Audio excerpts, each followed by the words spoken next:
किसान है वो इतनी दयनीय स्थिति से गुजर रहा है। कई किसान सुसाइड कर रहे हैं, कर्जे में भी हैं। देखिए, आपने सही कहा कि कृषि और पशुपालन घाटे का सौदा है। 2 लाख रुपए पर डे कमाने का वादा करते हैं और आप 2 गाय से स्टार्ट किए, आज आपके पास 400 गाय हैं। जो जितने भी किसान हैं वो 90% पार्ट टाइम करते हैं। मैं पहले पार्ट टाइम करता था, इसी तरह से जो दूसरे लोग करते हैं। अब मैं फुल टाइम 10 घंटे खेत में रहता हूँ।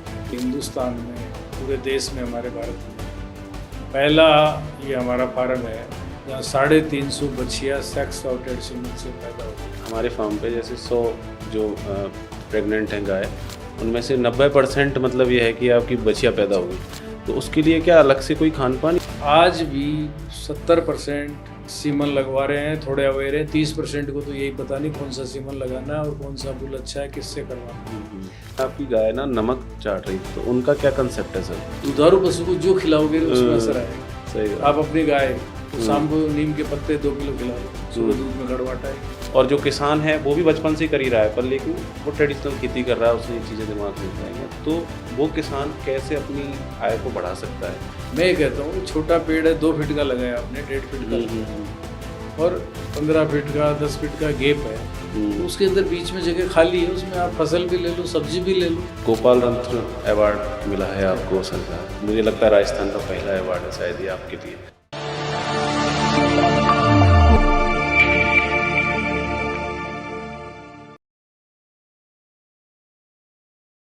हाय एवरीवन, स्वागत है आपका आज के हमारे एक और नए एपिसोड में। और मैं हूं टिकेंद्र शर्मा और आप देख रहे हैं द टॉक स्पेयर।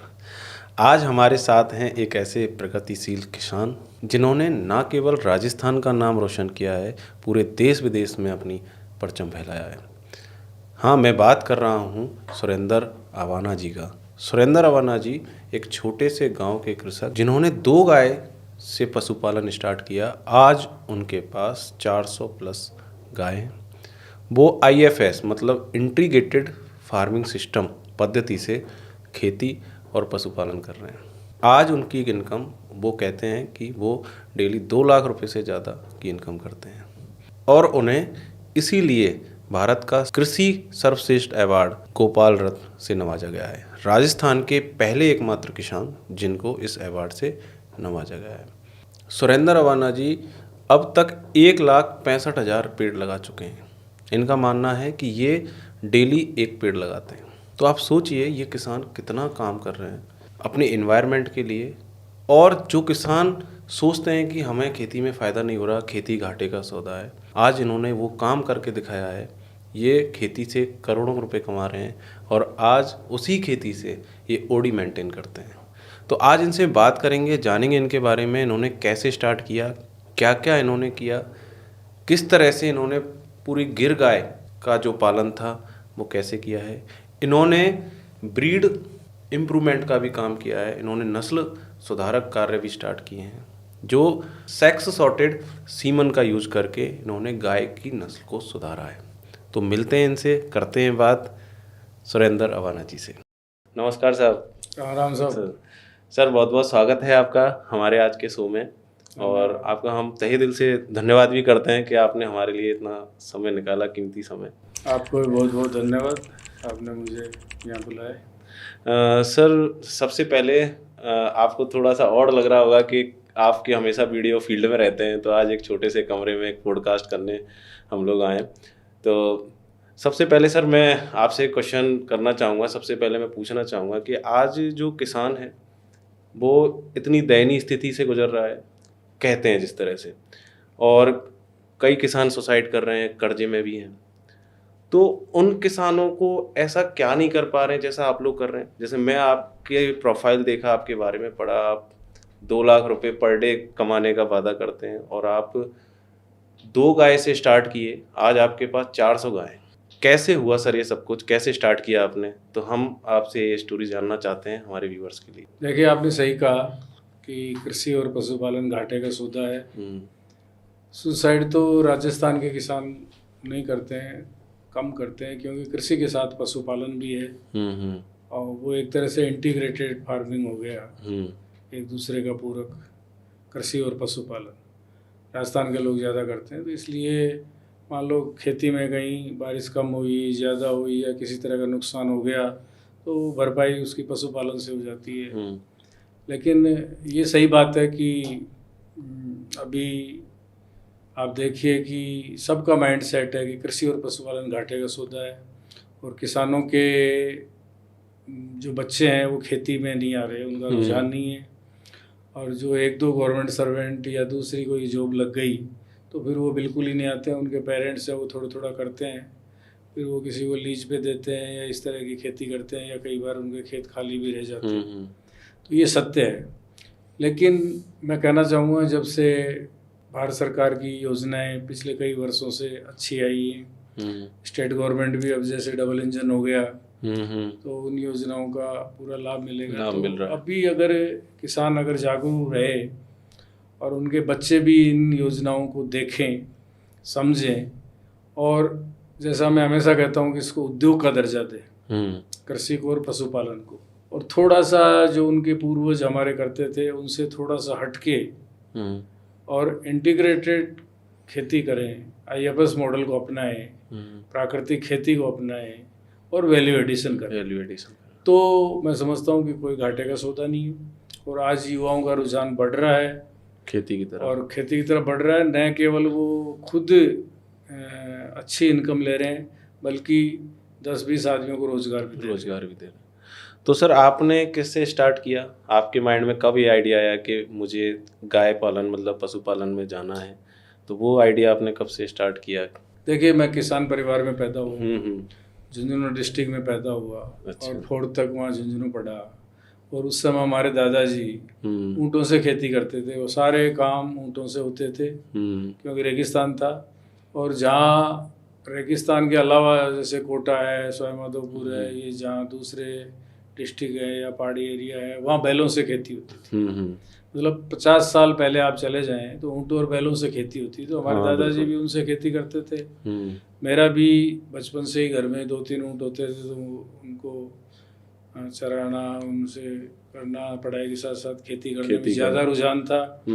और आप वंडर करेंगे कि मैं 5 में था जब भी मैंने ऊँट से 2 बाजरा बीज दिया था। अच्छा। इतना इंटरेस्ट था। तो दादाजी ने मेरा इंटरेस्ट देख के उन्होंने कहा कि क्योंकि पहले जॉइंट फैमिली होती थी तो खेती घर में 8-10 लोग होते थे, वो मिलके अगर 100 बीघा भी है तो काम कर लेते थे। तो उन्होंने कहा कि ये खेती और पशुपालन हम कर लेंगे, तुम तो जयपुर जाओ और पढ़ लिख के बहुत बड़े आदमी बनो।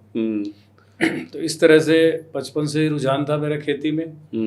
लेकिन जयपुर में आने के बाद संयोग वंश में पार्ट टाइम खेती करता था। जैसे कि आज पूरे हिंदुस्तान में जो जितने भी किसान हैं वो 90% पार्ट टाइम करते हैं। ये तो जिनके खेत में अभी जैसे अभी तो बरसात का सीजन है, कुछ न कुछ है, फिर भी रोज किसान खेत में नहीं जाता। जिसका खेत में मकान है वो भी जैसे गेहूं वाली फसल कट गई, 2-3 महीने खेत खाली है तो खेत में जाके नहीं संभालता। जबकि मैं पहले पार्ट टाइम करता था इसी तरह से जो दूसरे लोग करते हैं। अब मैं फुल टाइम 10 घंटे खेत में रहता हूँ।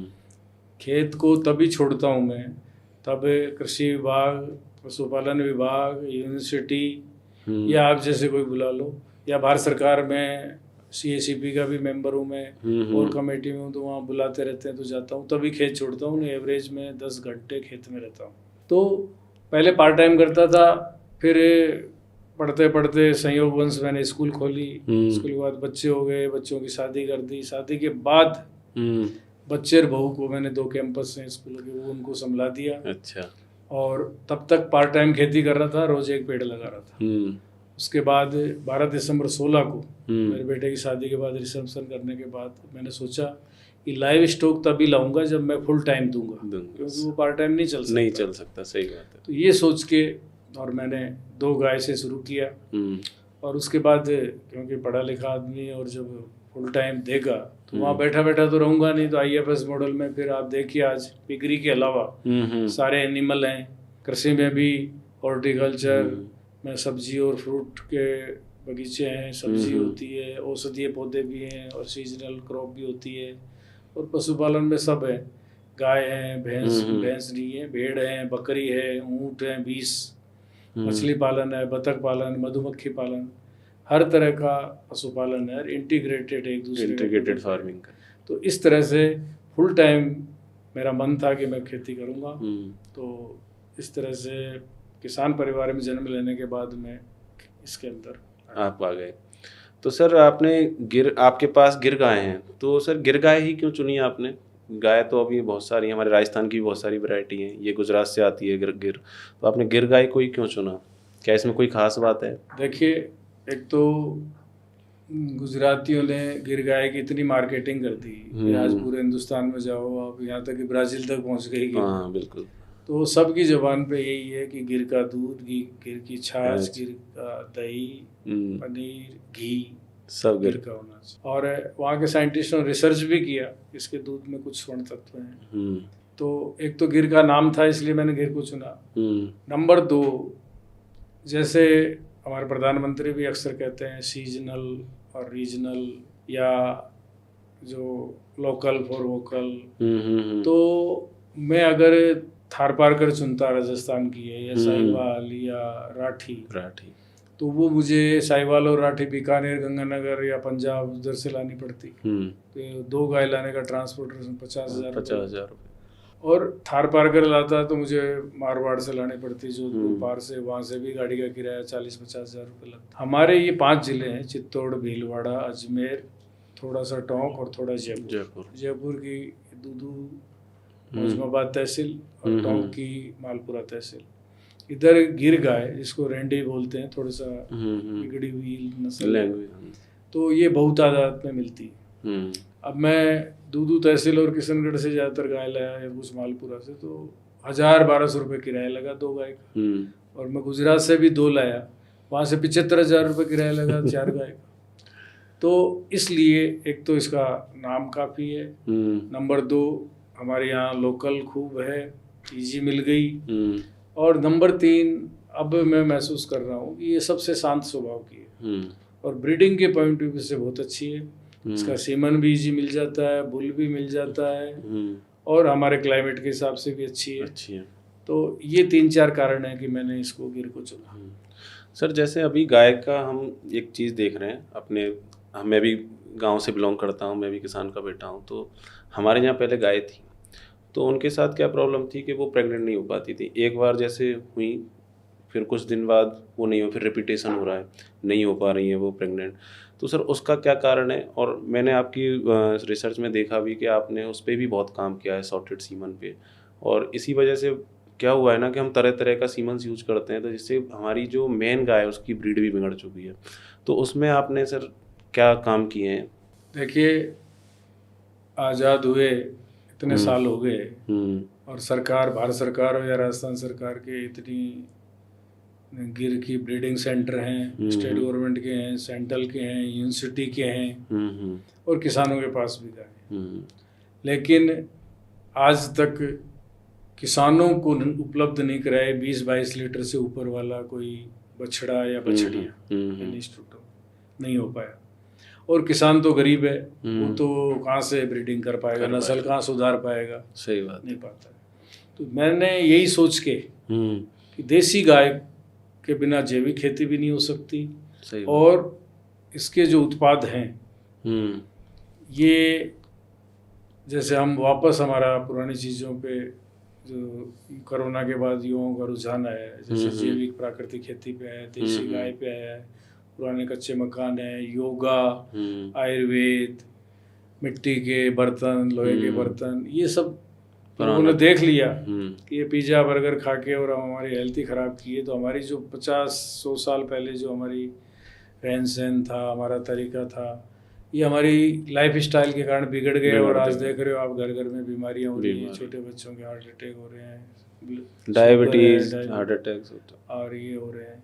तो ये यही कारण है, तो इससे वापस उधर आ रहा है। तो मैंने कि गाय की नस्ल सुधारनी है, सरकार के भरोसे नहीं सुधर सकती, तो उसके ऊपर मैंने काम किया। और आप देखेंगे कि 16 में शुरू किया था, और 18 में हमारे प्रधानमंत्री ने सेक्स सॉर्टेड सीमन की परमिशन दी, और आप 19 में पूना में एक NGO और एक कंपनी ने सबसे पहले बनाना शुरू किया। और आप वंडर करेंगे कि हिंदुस्तान में, पूरे देश में, हमारे भारत में पहला ये हमारा फार्म है जहाँ 350 बछिया सेक्स सॉर्टेड सीमन से पैदा होगी, कर सकता वो हो जाएगा। देसी गाय को आज मैं भी देखो उनके साथ हूँ। बहुत से संगठन हैं जो कह रहे हैं इसको राष्ट्रीय माता का दर्जा दिया जाए। सही बात। अभी आपने देखा महाराष्ट्र में चुनाव थे, उससे पहले महाराष्ट्र सरकार ने उसको राज्य माता का दर्जा दिया। मैं उनके खिलाफ नहीं हूँ, मैं भी चाहता हूँ राष्ट्र माता का दर्जा मिले, लेकिन क्या देसी गाय को राष्ट्र माता का दर्जा देने से उसकी नस्ल सुधर जाएगी? उसके आवारा वर्ड जो लगा है नहीं सुधरेगा, वो हट जाएगा क्या? वो 2 लीटर वाली 4 लीटर वाली क्या 10 लीटर वाली बन जाएगी? नहीं बनेगी। उसके लिए काम करना पड़ेगा। प्रधानमंत्री जी ने सॉर्टेड सीमन की परमिशन दी। उसके बाद आप देखिए, मैं पिछले गवर्नमेंट के अंदर सीएम साहब को मैंने समझाया कि देखिए सॉर्टेड सीमन से 3 फायदे होते हैं हमारे मोटे मोटे। एक तो दूध का उत्पादन बढ़ेगा, उससे किसान की इनकम बढ़ेगी। जैसे मैंने बताया 10 लीटर वाली की बछिया होगी 15 लीटर होगा। नंबर 2, नस्ल सुधरेगी। नस्ल सुधरेगी तो जो 10 लीटर वाली 50,000 में गाय बिकती है, नस्ल सुधरने के बाद आधी से ज़्यादा सुधर गई तो वो 1 लाख में बिकेगी, और प्योर हो गई तो 1.5-2 लाख में बिकेगी 10 लीटर वाली। तो उससे किसान की इनकम होगी, बिल्कुल गाय सेल करेगा तब भी दूध उत्पादन से होगी। और नंबर 3, बछिया पैदा होगी 90%। जैसे आपकी 10 गाय ब्याएंगी, 5 बछड़े 5 बछड़ी होंगी लगभग, और मेरे 10 नहीं तो 9 बछिया होंगी। 2.5 साल बाद मैं बेचूंगा 9 गाय, आप बेचोगे 5, आपसे डबल इनकम होगी। यानी प्रधानमंत्री कह रहे हैं कि इनकम डबल करनी है, मैं कह रहा हूँ सॉर्टेड सीमन से, देसी गाय से ही किसान की इनकम 6 से 8 गुना तक ये तीनों फायदों में बढ़ेगी। ऐसा मेरे यहाँ हो रहा है तो और किसानों के भी साथ। और ये कहने के बाद पिछली गवर्नमेंट ने भी 100 करोड़ सॉर्टेड सीमन के लिए बजट में प्रावधान लिया था, लेकिन किसी कारण नहीं मिल पाया। और इस बार फिर मैं सीएम साहब से भी निवेदन किया, और पशुपालन मंत्री जी उनको भी बैठ के तीनों फायदे बताया। इन्होंने इस बजट में 75% सब्सिडी दी है। आज आप देखिए हमारे 2-3 जिलों के अंदर 80 रुपये में सॉर्टेड सीमन बढ़िया से बढ़िया किसानों को मिलने लग गया है, सरकारी हॉस्पिटलों में मिल रहा है, और मैं भी यूज़ कर रहा हूँ। पहले जो मैं यूज़ करता था वो 1050 का आता था एक कंपनी का, एक का 1200 रुपये का आता था। अच्छा। जो मैंने 18-19 में शुरू किया था। और ये जो 350 बछिया का जिक्र कर रहा हूँ, ये सब 1200 रुपये और 1050 रुपये में सीमन लगाने के बाद पैदा हुई है। अच्छा। ये 80 रुपये का तो अभी 1 महीने पहले ही सीमन स्टार्ट हुआ, ये अभी सब्सिडी दी है। तो मैं धन्यवाद दूंगा हमारी सरकार को, प्रेसिडेंट को, सीएम को और हमारे पशुपालन मंत्री जी को कि उन्होंने जल्दी, और सेक्रेटरी साहब ने भी अच्छे प्रयास किए जल्दी, ये सॉर्टेड सीमन है वो जल्दी हमें मिल गया, और इससे रिजल्ट सुधर रहा है, और देसी गौ माता भी बचेगी। जैसे सर अभी आप बोले कि हमारे फार्म पे जैसे 100 गाय वो होंगी बछड़ी जो प्रेग्नेंट हैं गाय, उनमें से 90% मतलब ये है कि आपकी बछिया पैदा होगी, तो उसके लिए क्या अलग से कोई खान पान या फिर सॉर्टेड सीमेन की वजह से ही वो हो रहा है? देखिए संतुलित आहार तो होना ही चाहिए, और वो किसान भी 19-20 देता है, लेकिन संतुलित आहार के अलावा जो पहले किसानों के पास जो सीमन है या जो बछड़े, कुछ किसान तो ऐसे उनकी गाय गांव में छोड़ देते हैं, और गांव में वो जो आवारा पशु बछड़े हैं, जर्सी भी बछड़े घूम रहे हैं, उनसे कब क्रॉस होगी उनको पता ही नहीं, इससे नस्ल बिगड़ रही है। आज भी 70% सीमन लगवा रहे हैं, थोड़े अवेयर हैं, 30% को तो यही पता नहीं कौन सा सीमन लगाना है और कौन सा बुल अच्छा है, किससे करवाना। तो इसमें गौमाता का दोष थोड़ी है, हमारे किसान का दोष है, सरकार का दोष है। वो अच्छे बुल उपलब्ध कराए, अच्छा सीमन उपलब्ध कराए, तो उससे नस्ल सुधरेगी। और खान पान का तो रोल है ही देखो, लेकिन संतुलित आहार से ज़्यादा मैं श्रेय दूंगा कि अच्छा बुल हो, और उसकी पेडिग्री अच्छी हो, उसकी मदर के अच्छा दूध हो, उसकी फादर की मदर के अच्छा दूध हो, और उससे जो बछिया पैदा होंगे उनके अच्छा होगा, तो नस्ल भी सुधरेगी, दूध का उत्पादन भी बढ़ेगा, और सॉर्टेड सीमन है तो ये फायदा होगा। तो हर किसानों को अभी सॉर्टेड सीमन अपनाना चाहिए, और थोड़ी सी जब इनकम बढ़ेगी तो बैलेंस डाइट में तीनों चीज़ें, सूखा चारा, हरा चारा, और जो दाना या बांट जिसको बोलते हैं वो होना चाहिए। बांट भी उसमें सारी चीज़ें होनी चाहिए। जैसे हमारे यहाँ खाने की थाली है, हाँ हाँ। उसमें सलाद भी होना चाहिए, हरी सब्जी सब्जी भी, भी। दाल की कटोरी भी, थोड़ा सा दही की कटोरी भी या छाछ, हम्म। और अनाज है वो भी आपका, आजकल तो सिरियन आ गया, मोटा अनाज हो या 3-4 तरह की, जैसे बेजड़ की रोटी बेजड़ कहते हैं, की खाते 3-4 हैं। अनाज का, तो वो थोड़ा सा अच्छी हेल्दी हो गया। अकेली रोज रोज या बाजरा खाओगे तो बाजरा उससे भी गेहूं। फर्क पड़ता है। ये हमारी संतुलित आहार की एक थाली है, हम्म। और इसको हमारी मेडिकल साइंस भी सजेस्ट करती है, जिसमें सारे जो हमारी बॉडी को चाहिए वो सब है। उसी तरह से देसी गाय या कोई भी पशुधन है उसको संतुलित आहार है, जिसमें मक्का और दूसरा अनाज भी होना चाहिए। जैसे 100 किलो बनाएंगे तो 25-30 किलो मक्का होनी चाहिए, दूसरा अनाज भी होना चाहिए, खल बिनोले काकड़े ये भी 20 किलो होने चाहिए 100 किलो में। उसके अलावा फिर 5-7 चीज़ें हैं जो 10-10 केजी होने चाहिए, जैसे 10 किलो गुड़ भी होना चाहिए, गंवार का कोरमा 10 किलो होना चाहिए, चने की चूरी होनी चाहिए, राइस ब्रेन होनी चाहिए, 2 किलो उसमें नमक भी होना चाहिए, 1 किलो मिनरल मिक्सर भी। अगर किसी चीज़ तरह से, जैसे हमारे में डेफिशिएंसी होती है किसी चीज़ की, तो हम विटामिन्स वगैरह ये अलग से लेते हैं। जैसे कुछ लोग आजकल ज़्यादा एसी में रहते हैं, विटामिन डी नहीं मिलते तो इसके कैप्सूल ले रहे हैं। सही बात। तो इसी तरह से उसमें 1 किलो मिनरल मिक्सर भी हो, ताकि किसी तरह की कोई कमी हो मिनरल की उसके गौ माता के, तो वो उसे पूर्ति। तो ये बाट संतुलित होना चाहिए। ये कितना होना चाहिए बॉडी मेंटेन के लिए, चाहे दूध दे या नहीं दे, 1 किलो सुबह 1 किलो शाम को। हाँ सर। और उसके अलावा जो दूध दे रही है, तो दूध 1 लीटर दूध में 400 ग्राम दाना अलग से देना चाहिए। जैसे कोई गाय 5 लीटर दूध दे रही है एक टाइम का, 1 केजी तो वो हो गया उसकी बॉडी मेंटेन के लिए, और 5 लीटर है तो 400 ग्राम के उससे 5 चौक 20, 2 केजी वो होना चाहिए, यानी 3 केजी उसको सुबह दाना में मिलना चाहिए, 3 केजी शाम को, और ये संतुलित होना चाहिए। उसके अलावा सूखा और हरा, ये बहुत इम्पोर्टेंट है। आप हरा अगर आपके पास ज़्यादा है, कम है तो 30-40% ले लो, अगर बेस्ट है तो आप 70% तक। जो मेरे यहाँ हरा अब इतना लगा दिया बहुवर्षीय चारा कि इस बार मैं इसको 70% ग्रीन और 30 सूखा, इससे ज़्यादा हरा नहीं बढ़ाना चाहिए, क्योंकि जुगाली करने वाले पशुओं को सूखा भी जरूरी होता है। और हमारे यहाँ किसान क्या करते हैं, मजबूरी भी है, इन दिनों में जैसे बारिश चल रही है तो इस समय हरा ही हरा खिलाएंगे, सूखा नहीं खिला रहे, क्योंकि खूब हरा है, खेत में से ले आते हैं महिलाएं और काट के, उनको लूज मोशन टाइप की चीजें होती तो आप देखिए गोबर भी उनका पतला। और अब क्या होगा, हरे के बाद फिर बीच का सा मिला जुला खिलाएंगे, और फिर जैसे ही गेहूं आएगा उसकी तूड़ी आ जाएगी होली के आसपास, फिर सूखा खिलाएंगे, फिर हरा नहीं है। कुछ ही हैं बड़े किसान जिनके कुछ 1-2 रंजकार वो रखे। तो अपना फार्म है वो हिंदुस्तान का नहीं, पूरी दुनिया का पहला फार्म है जहाँ औषधीय बहुवर्षीय चारा है, और वो हम उनको संतुलित कर रहे हैं। तो इस तरह से दोनों चीज़ अपनी जगह जरूरी है, अच्छे बुल का सीमन भी नस्ल सुधारने के लिए, और संतुलित आहार। तो सर एक चीज़ बताइए, जो दूध दे रही हैं उनके लिए ही ये ज़रूरी है खाना, या फिर जो दूध नहीं भी दे रही है गाय?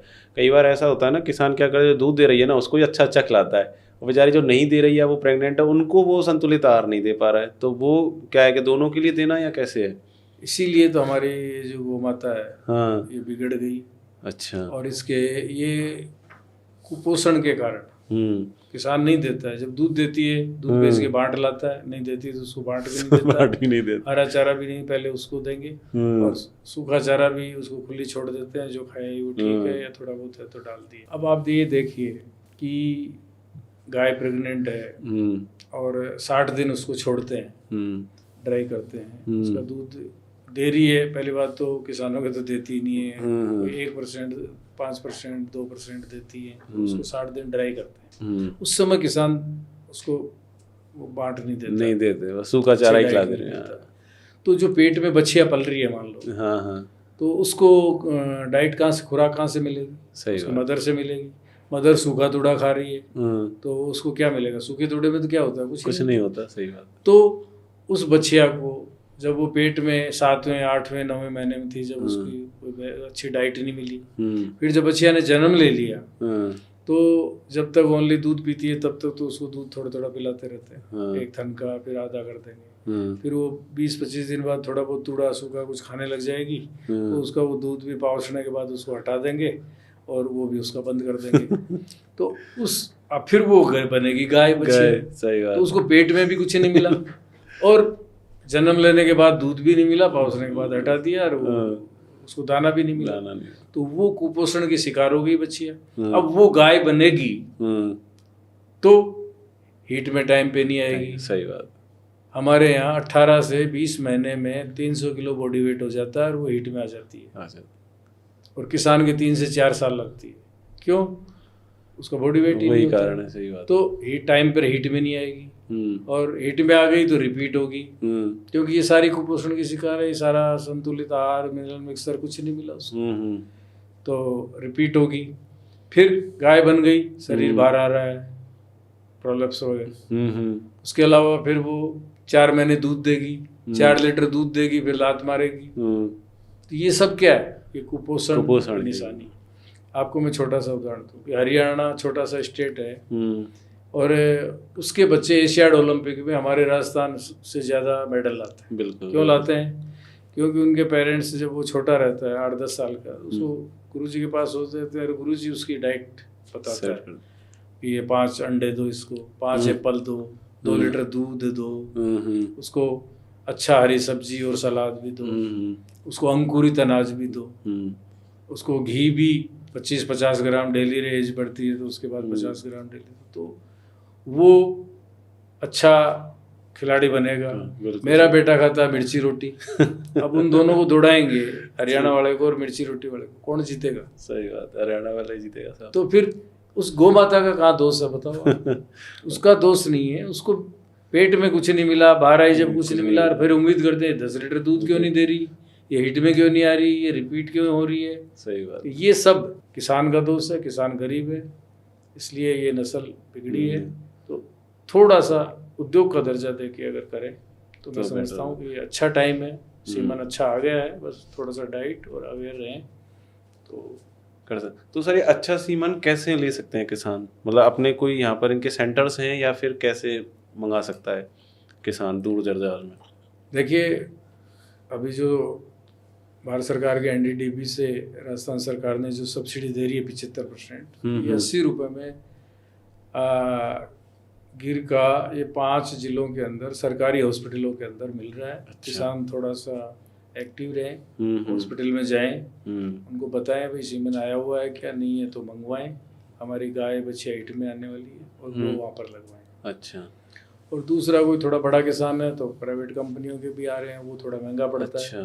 1050 का भी है कंपनी का, एक का 1200 का भी। और सरकार वाले में उसमें कोई ज़्यादा अंतर नहीं है। उसकी मदर के टोटल पीरियड का मान लो 4400 लीटर दूध है, उनका 5400 हो सकता है, 2000, 5200 इस तरह का है, तो थोड़ा सा 19-20 अंतर है। तो क्यों किसान अगर उसकी नहीं लेने की स्थिति, 1200 का नहीं लेके सरकार अच्छा दे रही है वो, और उससे बछिया होगी 90%, तो बछिया होने में तो कोई दोनों में फ़र्क ही नहीं है, दोनों तीनों में। सही बात है, बस थोड़ा सा मिल्क रिकॉर्ड का हल्का सा फ़र्क है। तो वो किसान पहले भी तो वो जो सीमन लगा रहा है या जो बुल से क्रॉस करा रहा है, उसकी मदर के भी 5 से 10 लीटर दूध था। हाँ, सही बात। अब तो 44 टोटल वो मिल गया।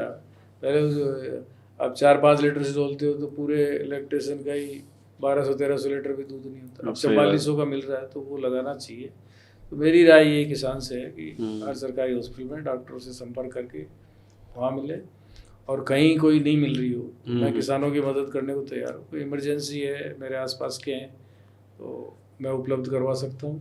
अच्छा, दोनों तीनों तरह। तो आपका नंबर वगैरह अपन डिस्क्रिप्शन में दे देंगे आपकी वीडियो, तो वहाँ से आप कॉन्टैक्ट कर सकते। किसी भी तरह का दिन में बात करे कोई भी किसान, तो मैं जो भी मुझे नॉलेज है टूटी फूटी दे सकता हूँ। मैं किसानों के लिए तैयार हूँ, और फार्म पे विजिट करते हैं तब भी मैं इस तरह से पूरा दिखाता हूँ, बताता हूँ। तो सर आपकी मैंने एक वीडियो देखी थी, उसमें आपकी गाय ना नमक चाट रही थी, आपने मतलब सेंधा नमक के इतने बड़े बड़े डेले रखे हुए थे, तो उनका क्या कंसेप्ट है सर? उनको आपने क्यों रखा हुआ है? देखिए, जैसे हमारी बॉडी है, इसमें शुगर लेवल और नमक का जो है वो बैलेंस होना चाहिए। ऐसे ही देसी गौ माता और हमारी माता माँ का दर्जा इसलिए दिया है, ये कोई दूसरे जो है उनका पशुधन है उसमें भी वो बैलेंस होना चाहिए। अब हमारे जैसे मम्मी जी ने सब्जी बनाई और नमक डालना भूल गई, तो हम तो टेस्ट से मांग लेते हैं कि भाई नमक लाओ। सही बात है। और वैसे हमारे ऊपर से जो नमक डालते हैं, हम दूसरा काला नमक और सेंधा नमक तो नहीं करता, वो नुकसान करता है। कच्चा नमक रहता, कच्चा रहता है वो सब्जी में तो उबल जाता है, नुकसान करता, नहीं डालना चाहिए। सही बात है। मैं तो यही नमक खाता हूँ। तो गाय की भी बॉडी में डिमांड है, नमक की कमी है, मिनरल की कमी है, तो वो आपसे थोड़ी कहेगी, मतलब किसान से थोड़ी कहेगी कि भाई रखो। तो आप 2 किलो 5 किलो 7 किलो का एक उसके ठाण के अंदर रख दो। और मेरे यहाँ मतलब ये समझिए कि हर गाय 1-2 मिनट तक उस पर जीभ से उसको चाटती रहती है। जब उसकी, और कुदरत ने उसको ऐसा दे रखा है कि उसकी पूर्ति हो गई तो वो वहाँ से हट जाएगी। ये नहीं वो पूरे 1 घंटे तक उसको चाटेगी। हाँ, सही बात है। वही तो स्वाद के हिसाब से, हाँ वो हेल्थ के लिए अच्छा है। इससे क्या डाइजेशन ठीक रहेगा, प्यास ठीक लगेगी, पानी खूब पिएगी तो उसका स्वास्थ्य ठीक रहेगा, तो दूध के लिए भी ठीक है, हेल्थ के लिए भी। अभी सर कितनी गाय अपनी फार्म पे? अभी 400, छोटी बड़ी मिला के 445 आज एक गाय भी है। 44 से 445 हो गई। अच्छा, इसमें बच्चियाँ भी हैं, बड़ी भी हैं। और तो अभी जो हाईएस्ट आपके यहाँ से कितना प्रोडक्शन है मिल्क का, मतलब कितना दूध दे रही है गाय? अभी 27 लीटर की है एक गाय, दोनों टाइम मिला के? दोनों टाइम का 27 लीटर हाईएस्ट है।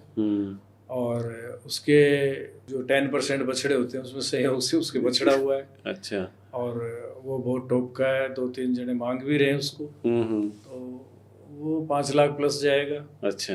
और देखता हूँ उसको मैं रखूँगा, क्योंकि इतना है तो एक सीमन तो अपने पास ही है, लेकिन कभी कभी इमरजेंसी में एक बुल रहना भी ज़्यादा गाय।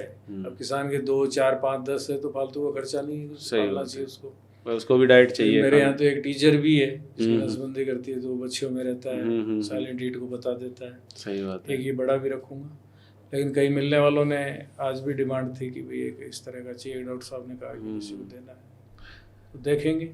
बाकी 22 लीटर वाली के मेरे पास 2 बछड़े हैं, 24 वाली का एक है, 18 वाली के तो 5-7 हैं, और 18 से नीचे कोई है नहीं। फिर वो है 18-16 वाली, तो मैं फ्री में किसानों को जो गांव में छोड़ते हैं या कोई ले जाते हैं तो मैं उनको निःशुल्क देता हूँ। लेकिन जो अच्छे वाले हैं उनका पूरे पैसे लेता हूँ। अच्छा। तो निःशुल्क चीज़ की कोई वैल्यू नहीं करता। सही बात। तो वो उसको अच्छा ध्यान भी रखेगा। और मुझे भी जब एक्स्ट्रा शुरू में मान लो थोड़ा बहुत घाटा भी लगा तो उसकी पूर्ति करनी होगी। सही बात है। तो इस तरह से कोई भी किसान है संपर्क। तो सर आप एक चीज़ बताइए मुझे कि जो आपकी जो पूरा फार्म है वो कितने एकड़ का है? पूरा 55 एकड़ है। 55 एकड़ में जयपुर वाली 85 बीघा। अच्छा। और उसके अंदर देखिए आप सबसे ज़्यादा ग्रीन फॉडर है। अच्छा। आप देखिए 55 एकड़ में से कम 18-20 एकड़ में 50% से थोड़ा ही कम तो हरा चारा ही है। अच्छा। और छोटे छोटे हरे चारे के जंगल बना रखे, प्योर ऑर्गेनिक। हाँ, और हरे चारे में भी 25 वैरायटी का हरा चारा है। अच्छा। इसके लिए 2 बार मुझे अवार्ड दिए भारत सरकार का इंस्टीट्यूट IGFRI झांसी। एक बार 18 वैरायटी थी, तब वहाँ के डायरेक्टर आए और उन्होंने हरे चारे को देख के सबसे ज़्यादा वैरायटी बोला हमारे इंस्टीट्यूट के बाद आप ही हैं और कोई किसान, ये सरकारी इंस्टीट्यूट है। उन्होंने मुझे सम्मानित किया। सम्मानित होने में जब झांसी गया, वहाँ 2 दिन रुका, तो मैंने वहाँ उनको 3 लेयर चारा देखा उनके यहाँ। अच्छा। एक 4 फीट पे, फिर 6 फीट पे, फिर 8 फीट पे। मैंने यहाँ आने के बाद 3 महीने के अंदर मैंने उनकी 3 लेयर को मैंने 7 लेयर बना दिया। अच्छा। अपने यहाँ पर। हाँ, वो इस तरह से 7 लेयर बना दिया। और 7 लेयर बना के पोषण वाटिका 7 लेयर हरा के नाम से। और उसमें देखिए आप करीब 4 फीट पे गिन्नी ग्रास है, और वो है नॉर्थ साउथ, ताकि सनलाइट सबको मिलती रहे। 4 फीट पे गिन्नी ग्रास है। फिर 1 फीट के बाद उसमें हेजलूसन है। फिर तीसरा नेपियर की वैरायटी है, कैन ऑस्ट्रेलिया जो मीठा है, वो 1 फीट हाइट पे फिर वो है। फिर चौथे पे सुबबूल है।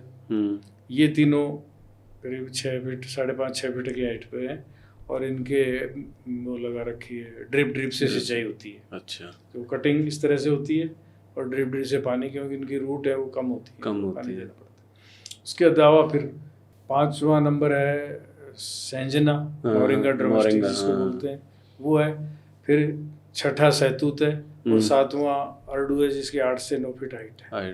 तो वो तीनों भी से वो अभी 2 साल के हो गए, तो सबसे बड़ा इसका फायदा ये है कि पानी सिर्फ इनमें देना पड़ता है, खाद न इनमें देनी पड़ती है न इनमें पड़ती है, और वो अंदर बिल्कुल जंगल बन गया। अच्छा। ये 1.5 बीघा में है, 1 एकड़ में। हाँ। और साल में 3 बार यूँ कटता है, जैसे रजगा काटते हैं उधर से फिर वापस आते हैं, इसी तरह से शिमलेर को काटते आते हैं। और वो 3 जो पेड़ हैं, सहजना, सहतूत और अर्डू, वो बड़े हो गए, 2-2 साल के, उनको पानी देने की जरूरत नहीं है। और उनकी छाया से नीचे नमी रहती है, तो पानी वैसे भी उनका सूखता नहीं है, रूट भी गहरी है।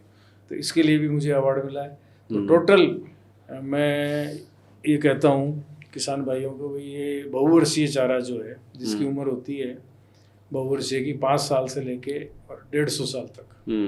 जैसे पिलकन है, उसकी 150 साल उम्र है। अच्छा। पीपल की वैरायटी है वो, बॉटनिकल नेम पोकल है। और पीपल के अपन कुल्हाड़ी नहीं मारते, उसको कुल्हाड़ी मार के, और ये मुझे IGFRI के साइंटिस्टों ने बताया कि बहुत अच्छा ग्रीन फूड है ये। अच्छा। और इसको छांग के खिला, मैंने 350 सिर्फ पिलकन लगा दी। तो एक बड़ा पिलकन हो जाएगा तो वो 1 वीक तक चलेगा। तो 350 भी से भी मेरे हरा चारा बचेगा। क्या बात। उसके अलावा 12,000 मोरिंगे लगा दिए, सैंजना। इस पृथ्वी पर अगर सबसे ज्यादा औषधीय गुण किसी पेड़ में है, आयुर्वेद की भाषा में, जो हमारे लिए बहुत फायदा करता है, सबसे ज्यादा कैल्शियम होता है, वो सैंजना है। और इसकी 7 चीजें होती हैं, और सब की सब औषधीय गुण है, जैसे पत्ती, फूल और फल। उसके अलावा जड़, तना, छिलका और गोंद, 7 चीजें, 7 में औषधीय गुण है आयुर्वेद की भाषा में, और वैद्य इसको काम में लेते हैं। सुपर फूड बोलते हैं। और मैं उसको मोरिंगा को डेली 200 से 250 किलो कुट्टी करता है, सब मिक्स में डेली करता है, जैसे नीम भी करता है। तो 12,000 लगा रखे। इस साल से मेरे मोरिंगा भी बचेगा, प्लस रहेगा। 5,000 मैंने नीम लगा रखे हैं ग्रीन पाउडर के लिए। अब जो बड़े नीम हो गए, रोज का 1 नीम छंगता है, 200 किलो ग्रीन पाउडर आता है। तो साल में 365 नीम चाहिए, मैंने लगा दिए 5,000। वो पर्यावरण के लिए भी काम हो रहा है। उसकी निमोली भी, मुझे 1 नीम 600-700 रुपए की निमोली देगा, और उसका नीम ऑयल मैं वहीं निकालूंगा, नीम ऑयल भी बेचूंगा। उसकी खली है वो भी बिकती है, उससे भी इनकम होगी। और अभी एक कंपनी वाले मेरे पास आए थे कि निमोली तोड़ने के बाद उसको छांग के, उसके पत्ते सुखा के वो भी हमें दे देना, वो भी हम 300-400 रुपए किलो खरीदेंगे। क्या बात है। तो मैं कहता हूँ कि नीम किसान और हम लोग वैल्यू नहीं करते, वैल्यू नहीं है। और उसमें इतने औषधीय गुण हैं कि आप अपने पशुधन को भी खिलाओ। उसके अलावा जो 2-3 फायदे मैंने बताए वो भी इनकम ले लो, तो मेरे नीम भी प्लस है। तो इस तरह से जो 25 वैरायटी है, नीम है, अर्डू है, सैंजना है, सहतूत है, पिलकन है, सूरजमूल है, हेजलूसन है, नेपियर है, तारसोबा, खेजड़ी है, तो इस तरह के शीशम है। और ये किसान कहते हैं ये हरा चारा है, कि ये हरा चारा है, वैज्ञानिक बता रहे हैं भाई। सही बात है। बेल पत्तर के पत्ते अब शिव जी के चढ़ाते हैं, चढ़ाओ शिव जी के, उसके बाद वेच जाते हैं, उनको धो के गौ माता औषधि गुण। सही बात। जामुन फ्रूट लेने के बाद उसको छांग के गौ माता को खिला, तो जामुन और ये भी औषधीय है बेल पत्तर में। मैंने कैक्टस लगा दिया 2 वैरायटी का, एक बीकानेर भारत सरकार का इंस्टीट्यूट है, राष्ट्रीय शुष्क बागवानी, उनसे लेके आया, कांटे रहित है वो। और एक बड़ी पत्ती वाला मैं झांसी से लेके आया, वो भी लगा दिया। अप्रैल मई जून में कैक्टस खिलाते हैं कुट्टी काट के, और उसमें पानी की मात्रा ज़्यादा होती है, वो भी फायदा। तो ग्रीन पाउडर भी मिल गया, पानी भी ज़्यादा मिल गया। तो इस तरह की डिफरेंट वैरायटियाँ। थारसोबा खेजड़ी, जिसमें कांटे नहीं होते। अब ये कांटे होते हैं, ये खेजड़ी तो सिर्फ डायरेक्ट तो बकरी और ऊँट खाते हैं, कांटे होते हैं, गाय नहीं खा सकती। अब वो बिना कांटे वाली लगा दी, उसकी सांगरी उससे डबल आएंगी, हाइट कम होगी। तो सांगरी के बाद उसको छांग के और गौ माता को डायरेक्ट कुट्टी काट के खिला दो। तो ये ग्रीन पाउडर है, बहुत बढ़िया। तो इस तरह की सारी वैरायटी लगाती है। तो मैं, जो मेरे यहाँ किसान आते हैं, उनको कहता हूँ अरे बीच में खराब हो जाएगी, मैंने तो बीच में लगा रखा है। सही बात। तो पूरी मेड़ के ऊपर इस तरह से पेड़ लगा दो, तो आपके खेत में जो ठंडी गर्म हवा आएगी, आपकी सब्जी फसल को नुकसान करती है, वो नहीं करेगी। और उसके अलावा पर्यावरण का अच्छा काम हो रहा है, आपका पानी बह के बाहर जाएगा नहीं, और जाएगा उनकी जड़ें वो रोकेंगी। सही बात। हरा चारा आपको 12 महीने मिल गया, जो अक्सर हमारे किसानों को नहीं मिलता, परेशानी रहती है। तो फायदे ही फायदे हैं तो। और पर्यावरण के लिए इतना अच्छा काम हो रहा है, उसका तो कोई मोल नहीं। आप तो सर 1 पेड़ डेली लगाते हैं, ऐसे सुनने में आया। हाँ, ये भी तो हरे चारे में ये इस तरह से 25 वैरायटी का है, और उसको रोज कुट्टी काट के 10, 12, 15 वैरायटी रोज कुट्टी कटती है, और वो खिलाते हैं। वो ये 5-7 तो औषधि है, इससे क्या है कि दूध की क्वालिटी इंप्रूवमेंट होता है। सही बात है। दुधारू पशु को जो आप खिलाओगे वही दूध में असर आएगा। आप देखिए बकरी का दूध अच्छा क्यों मानते हैं, क्योंकि वो जंगल में चरती है और जड़ी बूटियां खाती है। आकड़ा है, धतूरा है, खैरी है, आपका कंकेड़ा है और दूसरी 10 जड़ी बूटियां बहुत सारी चीजें खाती है, तो उसके दूध की क्वालिटी अच्छी होती है। गांधी जी की बायोग्राफी में लिखी कि वो बकरी का दूध पीते थे और बकरी को काजू पिस्ता बादाम खिलाते थे। और आज की तारीख में तो डेंगू में सब बोलते हैं बकरी का दूध पिलाइए सब। तो दुधारू पशु को जो खिलाओगे उसमें असर आएगा। सही बात। आप अपनी गाय को शाम को नीम के पत्ते 2 किलो खिला दो, सुबह दूध में कड़वाहट आएगी। अब हम दातुन आजकल करते नहीं है। सही बात है। नीम का कौपल खाते नहीं है। अगर आप गौ माता को या किसी पशुधन को खिला रहे हो, वो दूध में असर आ रहा है, तो आपके दूध में, घी में, छाछ में, दही में वो नीम का, सैंजने का, एलोवेरा, ग्वारपाठा गायों को खिलाता हूँ। सही बात। ये भी ग्रीन पाउडर में, ये वैज्ञानिकों ने बताया। सही। अब ग्वारपाठे का हम जूस नहीं पीते, सब्जी नहीं खाते, सैंजने की फली की सब्जी नहीं खाते, फूल की नहीं खाते, पत्तियों के कोई पराठे या नहीं लेते। सही। अगर गौ माता खा रही है तो नीम, एलोवेरा, ग्वारपाठा, सैंजना, ये गाय खा रही है, दूध में असर आ रहा है, वो हमारी बॉडी को जा रहा है। सही बात है। तो और कैल्शियम सबसे ज़्यादा होता है सैंजने में। अब और दुधारू पशु में कैल्शियम की कमी होती है। अब ये डॉक्टरों से इंजेक्शन लगवाते हो, कैल्शियम के देते हो, टैबलेट ले रहे हो, दूसरा नुकसान डबल करता है। अरे तो 2 कली की जो आपकी खैली पानी वाली है, उसमें कले चूना जो होता है उसमें कैल्शियम खूब होता है, 1-2 डली डाल दो। सही बात। और सैंजना खिला दो, अलग से कुछ देने की जरूरत ही नहीं है। कैल्शियम की अच्छा आपको भी मिलेगा। तो इस तरह से आप पूछ रहे थे कि 55 एकड़ में क्या है, तो सबसे ज्यादा जैसे मैंने बताया ग्रीन पाउडर है, फिर नंबर 2 पे फ्रूट्स के बगीचे। 25 वैरायटी के फ्रूट्स हैं, सभी फ्रूट्स के बगीचे हैं। और कम से कम भी सैंजना उसमें नहीं मानो तो दूसरे जो फ्रूट हैं वो 200 से 500 तक के फलों के बगीचे, जैसे बेर हैं 200 हैं, आंवले इस बार 500 के फ्रूट लगे, आम 150 प्लस हो गए, अमरूद 50 प्लस हो गए, उसके अलावा सीताफल है, जामुन तो मैं समझता हूँ 2000 प्लस हो गए, क्योंकि हरे चारे के भी काम में लेते हैं। सहतूत 5000 है, हरे चारे काम लेते हैं, फ्रूट भी काम में लेते हैं। तो इसलिए सारी फ्रूट्स की वैरायटी नंबर 2 पे है। नंबर 3 पे क्रॉप लेते हैं, फसल सीजनल, रबी और खरीफ की दोनों, वो इतनी लेते हैं कि हमारे फार्म पे यूज आ जाए, हमारे घरों में यूज आ जाए। और उसके अलावा अभी हम किचन स्टार्ट कर रहे हैं प्राकृतिक चिकित्सालय, तो वहाँ काफ़ी लोगों को खाना पड़ेगा, उनको हमें बाजार से नहीं लाना पड़े, तो उतना वो अनाज है। उसके बाद सब्जी भी इसी तरह से है, एक ऑर्गेनिक मंडी जो अभी मिल रही है गवर्नमेंट की तरफ से, उसमें जितनी सब्जी चाहिए, जितना अनाज चाहिए, वो थोड़ा और बढ़ा देंगे। और फिर औषधीय पौधे 1-1.5 एकड़ में, वो कुछ गायों को भी खिला रहे, सतावर है, अश्वगंधा है, तो वो जीवंती है, ये गायों को भी खिला रहे हैं, चारे के अंदर भी है। और औषधि सुखा के अब उसकी वैद्य जी की देख रेख में जो हम चिकित्सालय खोल रहे हैं वहाँ भी यूज आएगा, तो मार्केटिंग करेंगे। तो इस तरह से पूरी 55 एकड़ को बांट रखा, और नंबर 1 ग्रीन पाउडर को मैं देते हैं। तो सर अभी कहाँ पे अपन सेल कर रहे हैं, जैसे आपका दूध जो भी बाय प्रोडक्ट हैं काऊ के, तो वो प्रोडक्ट दूध 1 अप्रैल से, अभी पिछली गई जो अप्रैल है उससे बंद कर दिया। अच्छा। 8.5 साल तक जयपुर के VIP लोगों को 100 रुपये लीटर तक दूध दिया। अच्छा। लेकिन उसमें प्रॉब्लम थी कि लेबर की है, रात को मना कर दिया, वो 50 घरों में दूध देता है, सुबह और कोई दूसरा मेरा ड्राइवर जानता नहीं, वो दे नहीं पाता है, VIP लोगों के जाता है। अब सुबह मान लो 6 बजे उनको बैटरी लेनी है, अब बैटरी लेने के बाद ही उनका काम स्टार्ट होता है, उनको अखबार पढ़ना है, मॉर्निंग वॉक जाना है, फ्रेश होना है, जो भी काम करते हैं उसके बाद करते हैं। अब मान लो हमारा दूध वाला आधा पौन घंटे लेट हो गया, उनका सारा शेड्यूल बिगड़ जाता है। तो वो कहते नहीं है, मित्र लोग हैं, लेकिन हमें महसूस होता है। और फिर गर्मियों में थोड़ा लेट सेट हो गया, लापरवाही से तो फटने का डर रहता है। तो ये देखने के बाद घी की हमारे पास खूब डिमांड थी, 1 अप्रैल से बंद कर दिया। अब टोटल घी बना रहे हैं। अच्छा। छाछ बेच रहे हैं। ओके। छाछ अभी जैसे बारिश में, सर्दियों में 100-200 लीटर मान लो बच भी गई, जैसे 400 लीटर 500 लीटर छाछ है। अब वो गर्मियों में तो पूरी उठ जाती है 6 महीने तक, तो बाकी होती है तो हम उसको गायों को, बच्चियों को पिला देते हैं। और 200 लीटर खट्टी छाछ का हम स्प्रे करते हैं ऑर्गेनिक खेती के अंदर, उसमें तांबे और लोहे की छड़ डाल के 15 दिन तक उसका असर उसमें आता है, फिर उसका स्प्रे करते हैं तो कीटनाशक फंगिसाइड का भी काम हो जाता है। सही बात। इस तरह से अब बाजार में मार्केटिंग में सिर्फ 2 चीज़ें हैं।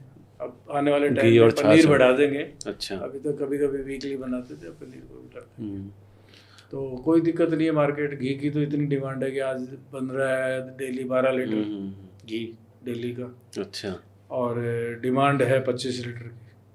तो आपके सर मैं पूछ रहा था, जैसे अगर आप किसान की आय को बढ़ाना चाहें, जैसे अभी जैसे किसान की स्थिति आप देख ही रहे हैं, खेत है, सब कुछ है, पर कुछ कर नहीं पा रहे। अब जैसे मैं आपसे बात कर रहा हूँ तो ऐसा लग रहा है एक साइंटिस्ट मेरे सामने बैठे हैं और वो पूरी डिटेल बता रहे हैं, और आपने बताया कि मैं एग्रीकल्चर का स्टूडेंट ही नहीं रहा कभी, ना पढ़ाई की।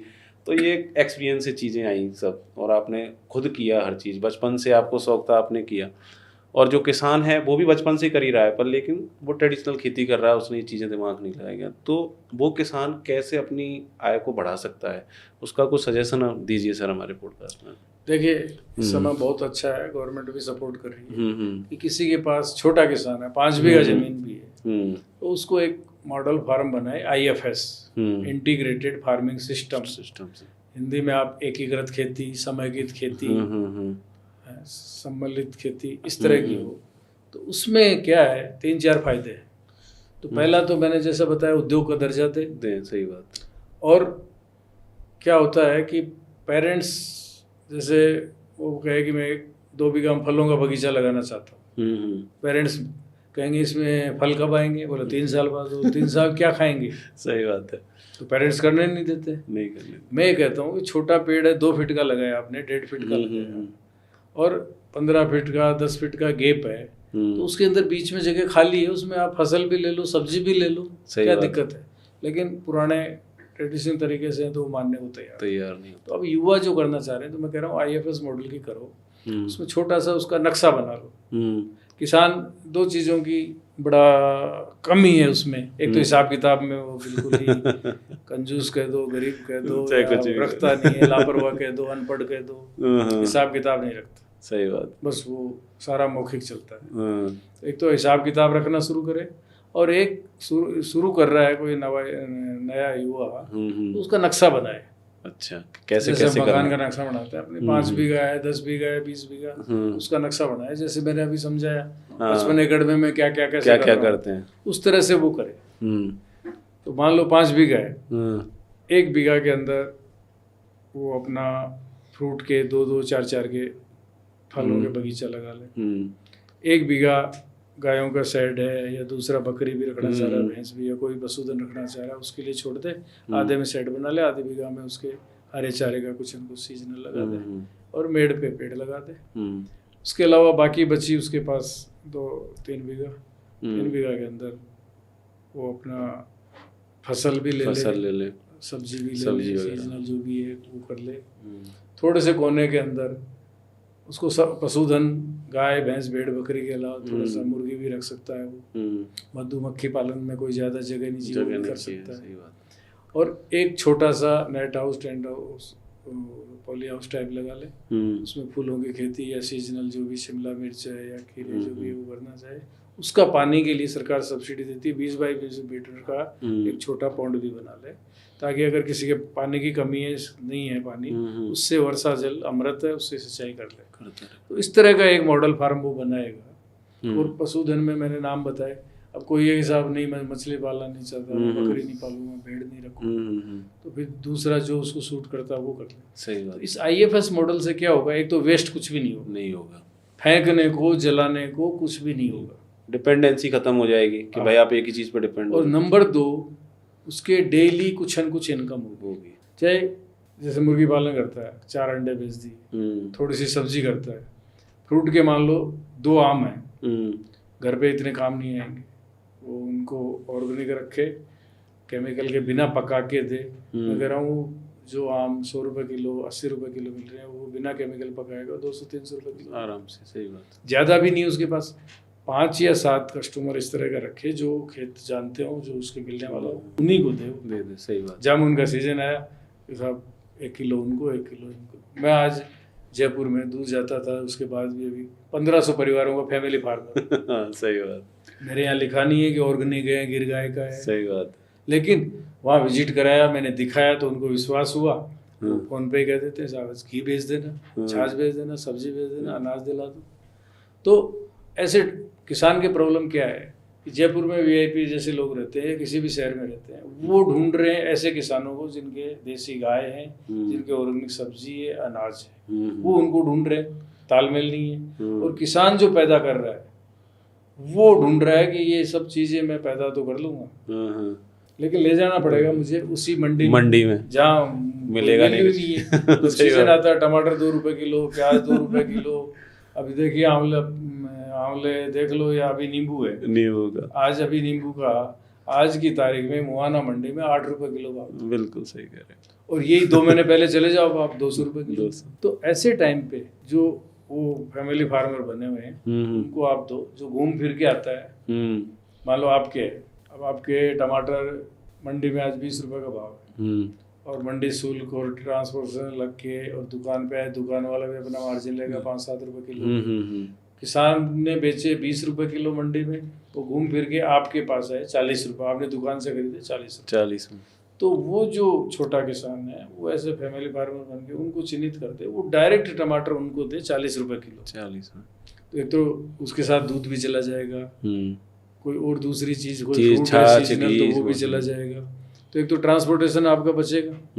अब वहाँ मंडी में कम छोटा किसान है तो मंडी में ले जाएगा तो पूरे पैसे भी नहीं मिलेंगे। तो इस तरह से फैमिली फार्मर बन के और छोटे छोटे पॉकेट करके और वो कर सकता है, तो आपको कीमत डबल मिलेगी और लेने वालों को भी नुकसान नहीं है। सही बात, वो ऑलरेडी उसी भाव में खरीद ही रहे हैं मंडी से। तो ये डायरेक्ट मार्केटिंग होगी।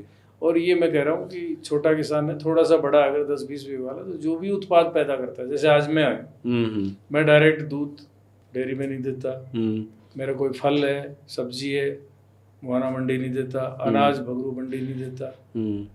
तो किसान जो भी उत्पाद पैदा करे, चाहे फल हो, सब्जी हो, अनाज हो, दूध हो या औषधियाँ हो, उसकी डायरेक्ट मार्केटिंग करे, उससे उसको कीमत खुद लगाएगा। आज मैं डेयरी में दूध ले जाऊंगा, मेरी फैट के हिसाब से कहेंगे 35 रुपए 38 रुपए किलो, 40 से ज्यादा गाय का फैट वैसे ही कम आता है। और मैं डायरेक्ट मार्केटिंग में मंगाऊंगा, साहब मेरा देसी गाय का गिर का है और 100 रुपए लीटर दूंगा, कीमत मैं लगाऊंगा, वहाँ वो लगाएंगे। सही बात। मुआना मंडी में मैं मान लो आंवले ले जाऊंगा, मंडी वाले कहेंगे कि आज 20 रुपए की रेट है, मैं कहूँगा मेरे तो देसी है, इतने मोटे हैं, ये वो साइड में हटो। सही बात। 20 रुपए में देने तो दे दो। सही बात है। अब इसी तरह से आप उसके, जैसे मैं कहता हूँ कि उसका मुरब्बा कैंडी अचार बना लो, 20 रुपए का आंवला है, 40 रुपए उसमें और जोड़ दो, उसकी लेबर के जोड़ दो, और उसका बॉईल करने का, ईंधन का जो भी लगा है मुरब्बा बनाने के लिए, तो 20 रुपए का आंवला हो गया, 40 रुपए लेबर, वो सारी चाशनी वाशनी चीनी की लग गई, 60 रुपए। 5 रुपए का एक सुंदर सा डिब्बा लिया हो, उसमें पैक करो, 65 रुपए आ गई। 130 से 150 रुपए मैंने मुरब्बा बेचा है। कीमत मैंने कहा कि साहब 140 में दूंगा, 130 में दूंगा। तो किसान को तो 20 रुपए में भी तुड़ाई, ट्रांसपोर्टेशन लगा, उसको 10-12 रुपए बचे। और मैं उसमें मान लो पूरे उसमें लग गए, उसके बाद भी मेरे 65 रुपए 1 किलो पे बच गए। 2 आदमी को रोजगार भी मिल गया।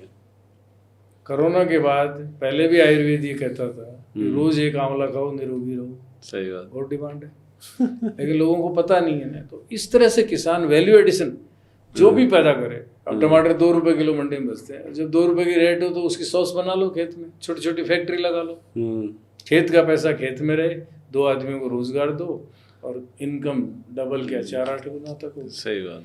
तो ये ऐसे छोटा किसान है या थोड़ा बड़ा है, तो ये सारे चीजें इसको करनी पड़ेगी। जैविक खेती करो, प्राकृतिक खेती होगी आजकल, IFS मॉडल की इंटीग्रेटेड करे और सबकी वैल्यू एडिशन करके डायरेक्ट मार्केटिंग करे, तो 2 गुना नहीं 4 गुना तक किसान की इनकम। ऐसा मेरा युवाओं से और किसानों से कहना।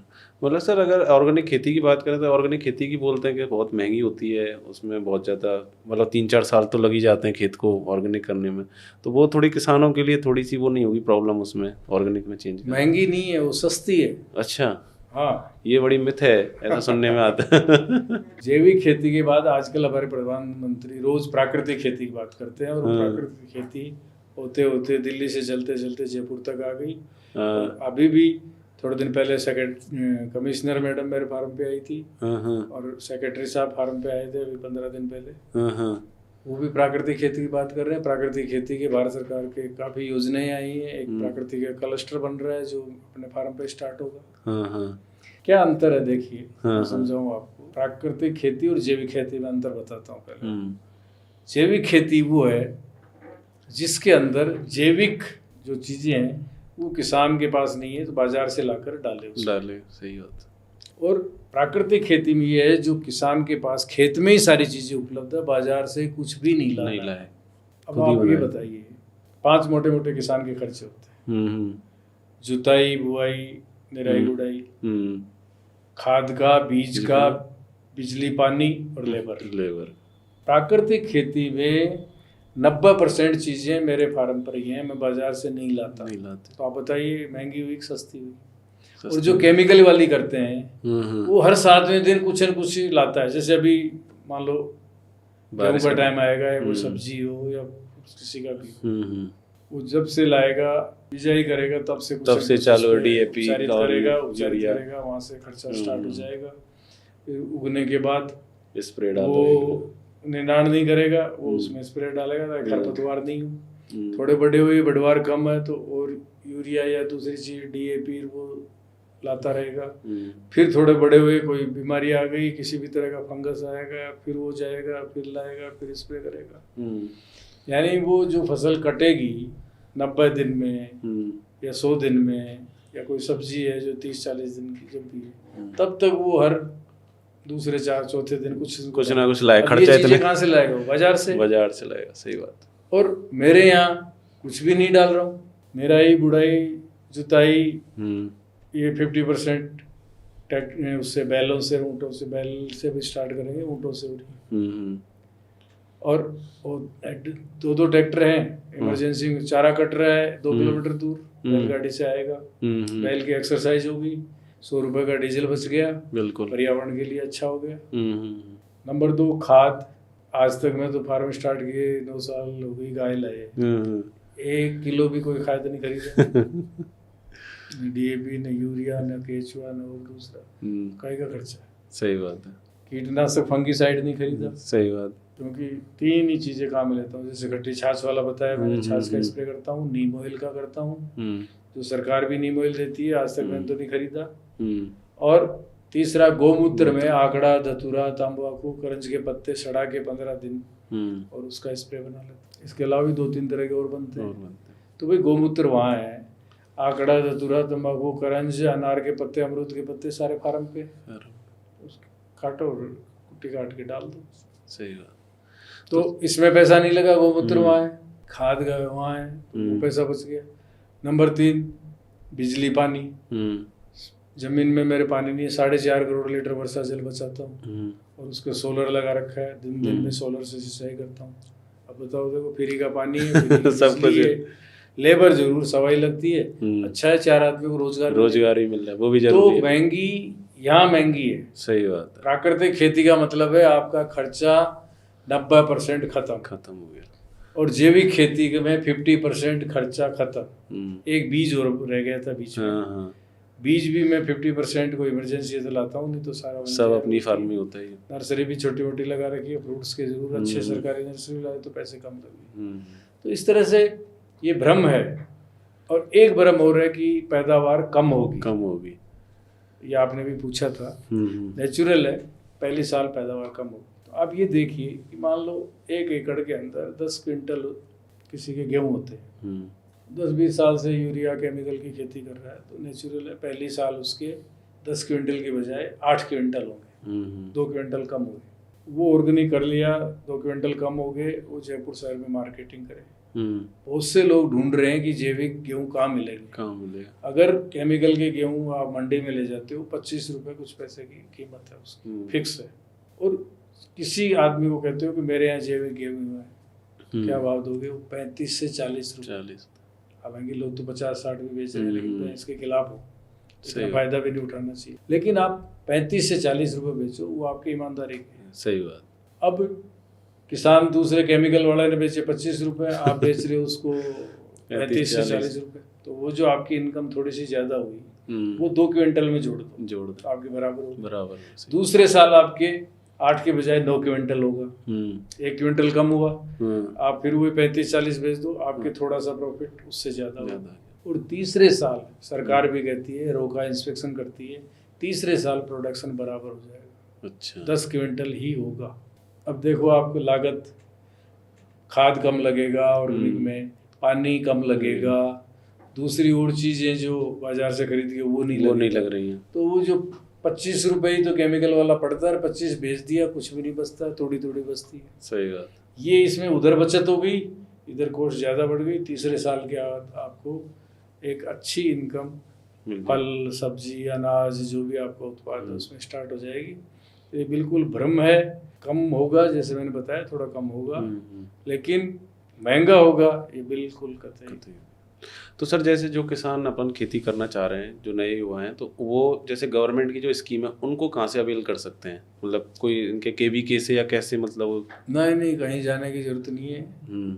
अगर वो 10वीं पास भी है, और सबके पास ये मोबाइल है। सरकार का राज किसान पोर्टल है, अच्छा, किसान के पोर्टल है, सबके ऊपर है। अच्छा। और फिर वो भी नहीं जानता हो तो ई मित्र पे चले जाओ, वो 150 रुपये लेगा, वो पूरा डिटेल दे उस देगा। पर सारी बुक करा दो आप। अच्छा। पौंड करना, पौंड बुक करा दो, सोलर बुक करा दो, ड्रिप करा दो, और कोई तीसरा फेंसिंग वगैरह जो आती है। हाँ, फेंसिंग का भी हो गया। तो ये सरकार की जितनी योजना उसमें सब लिस्ट आ जाएगी। आपको जो जो चाहिए बुक करा दो, और सब्सिडी भी आपके डायरेक्ट खाते में आ जाएगी। तो ये इजीली है या फिर थोड़ा टाइम हाँ, लगता है? ना, कोई दिक्कत नहीं। टाइम तो देखो, बजट वाली प्रॉब्लम है, महीने 2 महीने लेट आगे पीछे भी हो सकता है। तो वैसे भी तो किसान अब पीछे है ही, कर ही रहा है, कर्जा भी लेके कहीं से लाता है, चुकाता है, तो उससे अच्छा तो ये है कि 2 महीने लेट आ गई तो जाएगी, आएगी गारंटी से। पोर्टल पे बुक होते ही इंस्पेक्शन आएंगे आपके पास से, अधिकारी आएंगे, वो बताएंगे साहब ये कर रहे हो, ठीक है, वो रिपोर्ट दे देंगे। और रिपोर्ट जाने के बाद, अब मान लो अभी भी बजट खत्म हुआ है और आपका नंबर अब आया है, अब 2 महीने लग सकते हैं, दोबारा बजट आए तो उसमें पैसा है, तो 2 महीने 3 महीने कभी लग जाते हैं, कभी तुरंत आ जाती है। ऐसा कुछ नहीं है। और हर चीज़ों में, पौंड में, सोलर में, सब में इस बार जयपुर में पौंड बहुत ज़्यादा बनने लग गए, तो बजट बढ़ा दिया। मतलब पहले जो 1000 पौंड लगते थे उसके 2000 कर दिए। अच्छा। इस तरह से हर चीज़ में बढ़ रही है। तो सारी सरकार की योजनाएं हैं, उन सब पे अलग अलग डिस्काउंट है, वो ले सकता है पढ़ा लिखा किसान, उसका फ़ायदा उठा सकता है। तो सर, आपसे बातचीत करके बड़ा अच्छा लगा, और हमें लगा कि आप खेती करनी चाहिए खेती कर लेनी चाहिए अब तो अपना बिजनेस छोड़ के। और बहुत ही, मतलब आप युवाओं के लिए एक चीज़ मैं बताना चाहूँगा, जो युवा मेरे पास आते हैं और ये देसी गाय का उनके भूत सवार हो जाता है, और उनका दूध और घी ये यूट्यूब पे देखते हैं, इतना बेचेंगे 3000 लीटर 4000 लीटर, और फिर वो ऐसी योजना बनाता है कि उसके कारण वो फेल हो जाते हैं। तो युवाओं को जो डेयरी करना चाह रहे हैं देसी गाय, उनको मेरे को ये कहना है कि वो 3 से 4 साल तक कोई इनकम नहीं ले, उसको उद्योग का दर्जा। जैसे उद्योगपति कोई फैक्ट्री खोलता है, रिको से ज़मीन लेगा, 6 महीने लग जाएंगे, फिर बिल्डिंग बनाएगा, शेड बनाएगा, मशीनरी लगाएगा, रॉ मटेरियल लाएगा, फिर उसका विज्ञापन करेगा, तब वो बिकेगा। उसमें 3 से 4 साल लगते हैं। तो इसको, डेयरी को भी उद्योग का दर्जा दो, दूध अच्छी रेट में बेचो, मार्केटिंग करो, गोबर का सही उपयोग करो, केंचुआ खाद बनाओ, दूसरी खाद बना के बेचो, गौमूत्र को बाई प्रोडक्ट 10 बनते हैं, अर्क भी बनाओ, ये खाद स्प्रे भी बना लो, कीटनाशक, फंगिसाइड, कुछ भी करके उनसे जो इनकम लेते हो, मान लो 100 रुपये लीटर दूध बेच रहे हो, अच्छी इनकम हो रही है, उन सब को उस गौ माता के लगा दो, अच्छा सीमन लो, अच्छा फीड दो, और थोड़े बहुत 10-20 हज़ार महीने के लगाने पड़े तो भी लो। मैं 3 चीज़ें कहता हूँ, एक तो फुल टाइम करो, ये पार्ट टाइम नहीं चलेगा डेयरी का काम। ये भाई को खुला दिया, सारे को खुला दिया, उसको खुला दिया, खुद कर रहे हैं। मैं 10 घंटे रहता हूँ डेयरी के अंदर, 5 से 6 घंटे रहता हूँ। कौन सी हीट में नहीं आई, क्यों नहीं आई, 2 महीने से 2.25 महीने होते ही अगर हीट में नहीं आती है तो घंटी बजने लग जाती है, और वो सीधा नुकसान है, क्योंकि उधर दूध तो धीरे धीरे कम हो जाएगा। सही बात। और उसकी डाइट वही रहेगी, क्योंकि मैं दूध नहीं देती है तो भी 1 किलो तो खिलाता ही। सही बात। और हर सूखा खिला रहा हूँ, तो वो सीधा घाटा है। बरस ब्यावनी होगी तभी किसान को फायदा। तो ये अच्छी नस्ल ब्रीड, यही है ब्रीडिंग का कारण। अच्छी नस्ल सुधारो तो वो बरस ब्यावनी होगी तो किसान को फायदा होगा। तो मैं ये कहता हूँ युवाओं को कि दूध और उससे जितना, एक तो पूरा टाइम दो, पार्ट टाइम मत करो इसको। और नंबर 2, जो भी इनकम हो उनके लगा दो, और 10-20 हज़ार शॉर्ट पड़े तो अपनी जेब से और लगा दो, तो 10-20 गाय है तो। सही बात। और तीसरा, सॉर्टेड सिमल लगाने के बाद उनको बच्चियों को करीब 2.5 साल में तो प्रेग्नेंट होनी चाहिए, 3 साल के अंदर अंदर गाय बन जाए। अब मान लो 10 गाय है, आपके पास 8 बच्चियाँ आ गई, 7 बच्चियाँ आ गई, उनको 2.5 साल 3 साल में गाय बनाकर, और वो आपने मान लो किसान से 50, 60, 70 की करी है, वो लाख प्लस की जाएगी। उनमें से 1-2 आधी रखना चाहो रख लो, नहीं तो बेच दो। वो 1.5 लाख की बिकेंगी। मेरी भी मैंने शुरू कर दिया है, वो बिकेंगी। वो इनकम लो, ब्रीडिंग नस्ल सुधार के, और वो सेल करके इनकम लो। वो जहाँ भी जाएगी वहाँ भी नस्ल सुधरेगी, उसके बच्चियाँ जाएगी साथ में, वो भी 15 लीटर 20 लीटर दूध देगी। इस तरह से ये चलेगा तो युवाओं को भी, जो डेयरी खोलेगा उसको भी प्रॉफिट होगा, और जो सेल करेगा जहाँ भी जाएगी वो फिर पूरी उम्र, अगर डाइट कम भी हुई ना तो 15 नहीं देगी तो 14 देगी, 12 लीटर दूध देगी। ब्रीड अच्छी है, ये मैं समझाता हूँ युवाओं को। तो आपके माध्यम से भी ये कहना चाहता हूँ कि फुल टाइम दो, 3 साल तक इनकम मत लो, और सॉर्टेड सेमन लगा के नस्ल सुधार पे काम करो, उसके बाद इनकम लो, तो अच्छी इनकम हो। सर, मेरा एक क्वेश्चन और है आपसे कि आपके पास 20 ऊँट ऊँटनी भी हैं, तो उनका क्या करते हैं अपन? देखिए, आज ये हमारा राज्य पशु है, रेगिस्तान का जहाज है। पहले तो बहुत काम आता था, किसानों के भी आता था, सवारी, बोझा ढोना, और यहाँ तक देखिए हमारे देश की सुरक्षा भी ऊँटों के माध्यम से होती है। आप पहले हमारी जो बॉर्डर है उसके ऊपर BSF के पास सारे कैमल होते थे, कैमल से टीलों के अंदर वो पूरी पेट्रोलिंग करते थे। आज ये देखिए कि वहाँ डामर की सड़कें बन गई, पेट्रोल की गाड़ियों से पेट्रोलिंग हो रही है। कैमल सिर्फ इतने ही बचे हैं BSF के पास जो 26 जनवरी को परेड में और ये काम आते हैं, और किसानों के पास बिल्कुल नहीं है।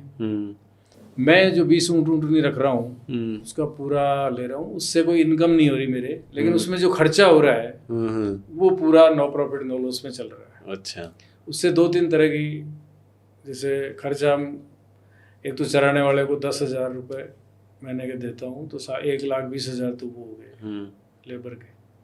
और 2 महीने ऐसा आता है कि जंगल में, जो हमारे पास है जंगल, उसमें चरने को खेतों में कुछ नहीं मिलता है, तो खुद के पास से चलाना पड़ता है। तो ये समझ लो कि 1.5 से 2.25 लाख रुपए पूरे साल में खर्चा होता है, बाकी वो फ्री का चारा चलता है। तो एक तो मैं, फीमेल हैं वो ब्याती हैं, दूध देती हैं, तो उसकी कैमल मिल्क की कुल्फ़ी बनाता हूँ। अच्छा। और वो कुल्फ़ी NRCC भारत सरकार का इंस्टीट्यूट है बीकानेर में, वहाँ मैंने 3 दिन रहा, ट्रेनिंग ली, और उसके बाद उनसे MOU साइन किया। उसके बाद मैं कुल्फ़ी बना रहा हूँ, उनका लोगो यूज़ भी कर सकता हूँ। वहाँ कुल्फ़ी बन रही है, वो सेल नहीं करते हैं, वहाँ आते हैं टूरिस्ट, उन्हीं को देते हैं। अच्छा। और मैं पहला किसान हूँ जो कैमल मिल्क से कुल्फ़ी बनाकर मार्केट में मेरी जा रही है। तो एक तो उससे इनकम होगी, दूसरी जो फीमेल है बच्चा देती है, पिछले गवर्नमेंट में तो मिलते थे 10,000 रुपये, एक ऊँटनी ब्याती थी, 5,000 ब्याने पर, एक बच्चा 1 साल का होने के बाद 10,000 मिलते थे। इस सरकार ने आते ही 10 के 20,000 कर दिए। तो मान लो मेरे 5 ऊँटनी ब्याई है, तो 20 बन जो 1 लाख रुपये मान लो, उससे आ गए। और कुल्फ़ी की इनकम से, दूध की से, उससे भी मैं लगभग सारा खर्चा निकालने के बाद साल के 50-60 हज़ार रुपये कर लेता हूँ, तो 2 लाख रुपये मेरी होगी, 2 लाख रुपये खर्चा आता है। तो मैं आने वाले टाइम में ये देखिए, और अगर यही हाल रहा ना तो 25, 30, 50 साल बाद में जब आपके पोते होंगे तो उनको टीवी में, पिक्चर में दिखाओगे कि ये राज्य पशु राजस्थान का और कैमल ऐसा होता था। बाहर तो दिखेगा ही नहीं। सही बात है। और आज भी मुझे कहते हैं कि आप पागल हो, जो 1000 बीघा वाला बड़ा से बड़ा किसान है उसके एक ऊँट नहीं है, आप 20 का क्या कर रहे हैं? अरे भाई, हमारा राज्य पशु है, रेगिस्तान का जहाज है, इसको कौन बचाएगा? सही इसके अंदर ये बहुत अच्छा पूछा। और मैं इस तरह से, उसके अलावा जो टूरिस्ट आते हैं, एक ऊँट गाड़ी मैंने बना रखी है 5 सीटर, उसमें टूरिस्ट बैठ के और पूरा फार्म की विजिट करते हैं। 1-2 के ऊपर जीन बांधता हूँ, कपल है, फैमिली है, बच्चे हैं, उस पर घूमते हैं, फोटो खिंचवा लेते हैं, थोड़ा सा राइडिंग हो जाती है। उसका भी टिकट नहीं मिल रहा है, वो फ्री में है, दोनों चीज़ें हैं। अच्छा। लेकिन आने वाले टाइम में काम बढ़ेगा तो उससे भी थोड़ी बहुत इनकम होगी। ये मैं ऊँट रखने का, ये जो आपने पूछा इसका मैंने तो एग्रीकल्चर टूरिज्म का भी प्लान है आपके। तो सर मैंने आपके अखबार में पढ़ा था, न्यूज़पेपर एक आर्टिकल देख रहा था, गोपाल रत्न अवार्ड मिला है आपको सरकार, मुझे लगता है राजस्थान का पहला अवार्ड है शायद ये आपके लिए। वो किस लिए आपको दिया गया सर? देखिए, अवार्ड की बात करें तो मुझे नेशनल 11 अवार्ड मिले। अच्छा। और उसमें से एक गोपाल रत्न अवार्ड है जो सबसे बड़ा है, क्योंकि एक तो राजस्थान में गोपाल रत्न अवार्ड सब मुझे मिला इसलिए बड़ा है, और एक सब अवार्डों से पैसे भी इसमें ज्यादा मिलते हैं, 5 लाख रुपए मिले इसलिए भी बड़ा है। तो दोनों तरह से गोपाल रत्न अवार्ड बड़ा। और आप देखिए 2-3 एग्जाम हो गए जीके के, उसमें क्वेश्चन आया है अच्छा कि पहला गोपाल रत्न अवार्ड राजस्थान में किसको मिला। आप सुरेंद्र रवाना की टिक करोगे तो आपके नंबर आएंगे। तो 11 नेशनल अवार्ड मिले हैं, सब नवाचारों के लिए। अच्छा। गेहूं, जौ, चना, सरसों, बाजरे के लिए अवार्ड नहीं है। अच्छा। ये तो आप देखो खेत पीले हो रहे हैं सरसों के। हाँ सही बात है। अभी गेहूं के टाइम गेहूं रहता है, सरसों रहती है, अभी बाजरा और इसके लिए ये ट्रेडिशन खेती। नवाचार क्या करो, मैंने बंजर भूमि को उपजाऊ बनाया, ये नवाचार था। खेत में पानी नहीं है, 4.5 करोड़ लीटर वर्षा जल बचाया। सेक्स सॉर्टेड सीमन से देसी गायों की नस्ल सुधरी, उसके लिए गोपाल रत्न अवार्ड मिला। उसके अलावा चारे के, जैसे मैंने बताया पूर्व में, 2 बहुवर्षीय चारा है, उसके लिए मुझे 2 अवार्ड मिले। किसान वैज्ञानिकों की तरह किसान काम करता है, आर्ट्स का स्टूडेंट होते हुए नवाचार कर रहा है, उसके लिए फेलो फार्मर मिला, इनोवेटिव फार्मर का मिला। तो इस तरह से ये जो अवार्ड मिले हैं ये सब नवाचारों के मिले हैं। और भारत सरकार में मैं किसी को जानता ही नहीं, अप्लाई किया, इंस्पेक्शन हुआ। अच्छा। और आप अंडर करेंगे, इसमें तो 2 इंस्पेक्शन हुए थे गोपाल रत्न के लिए, क्योंकि मुझे 100 में से 100 नंबर मिले। क्या बात है। जैसे वो पेपर मेरे लिए बना और उसको सारे काम में कर रहा हूँ। अच्छा। यानी गोबर गैस, खाद तो बना ही रहा हूँ, गोबर गैस बनाते उसके भी 10 नंबर थे मुझे मिल गए। क्या बात। और लास्ट में 90 के बाद एक 10 नंबर का क्वेश्चन था, अन्य क्या करते हो, वो 10 नंबर का था।